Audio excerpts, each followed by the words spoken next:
Halo Sobat Kompas TV, saatnya kita update lagi 3 berita terpopuler yang terjadi pada hari ini, Senin 28 April 2025.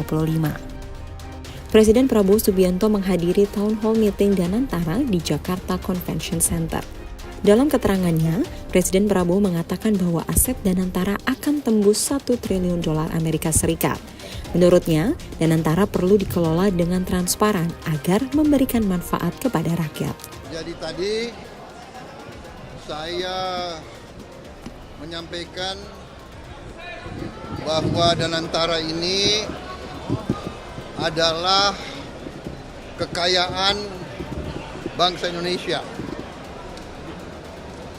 Harus dikelola dengan sebaik-baiknya, dijaga, dirawat dengan sistem yang transparan dan sangat ketat. Karena ini adalah kekayaan yang luar biasa dan bisa mendorong kebangkitan kita. Kita kelola dengan baik, kita hitung aset-aset kita, ternyata kita kaya. Mungkin sebentar lagi kekayaan Danantara akan tembus $1 triliun.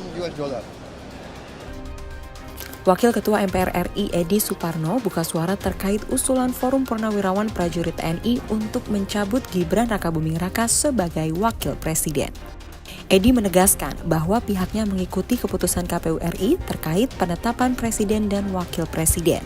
Sementara menanggapi perihal kemungkinan Gibran dimakzulkan, Edi hanya menyebut hal itu harus ditelaah terlebih dahulu. Kan sudah dijawab oleh pimpinan saya, Ketua MPR, ya, bahwa MPR rakyat telah memilih dan MPR telah melantik, ya, pasangan yang dipilih sah oleh rakyat dalam pemilu 2024, ya, Pak Prabowo dan Pak Gibran Rakabuming Raka. Jadi kita berpegang pada hasil keputusan yang sudah ditetapkan oleh KPU RI yang kemudian dilaksanakan oleh MPR dalam bentuk pelantikan daripada Presiden Wakil Presiden.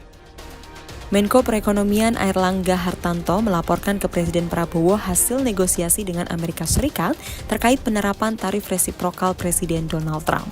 Airlangga yang memimpin delegasi Indonesia mengatakan pihaknya sudah menemui beragam pihak, mulai dari kantor perdagangan hingga Kementerian Keuangan Amerika Serikat.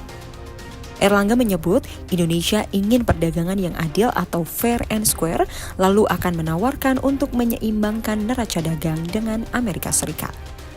Terkait dengan permintaan Indonesia terhadap tarif yang sifatnya resiprokal. Artinya untuk komoditas-komoditas utama Indonesia yang ekspor ke Amerika, Indonesia minta agar tarif kita setara dengan negara lain. Apakah itu Vietnam, apakah itu Bangladesh, sehingga kita dengan yang lain itu dapat equal level playing field. Nah, kemudian tentu ada hal-hal lain yang sifatnya teknis seperti kerjasama pendidikan, sains, itu juga kita terus dorong. Dan dalam posisi ini USTR apresiasi posisi Indonesia untuk terus berdialog dengan mereka. Kemudian Amerika Serikat menugaskan USTR untuk berunding dengan Indonesia. Indonesia sudah menandatangani non-disclosure agreement. Artinya apa yang sedang kita bahas itu hanya untuk dua belah pihak. Kita tidak publish ke masyarakat ataupun ke pihak lain. Dan secara geopolitik tentu Indonesia dianggap penting oleh Amerika, dan tadi saya lapor Bapak Presiden memberikan arahan bahwa apa yang kita tawarkan itu adalah win-win solution. Itu dia Sahabat Kompas TV, 3 berita terpopuler yang terjadi pada hari ini. Jangan lupa untuk berikan like, komen, dan share di video-video Kompas TV. Saya Tesalonika Ajeng, pamit undur diri, sampai jumpa.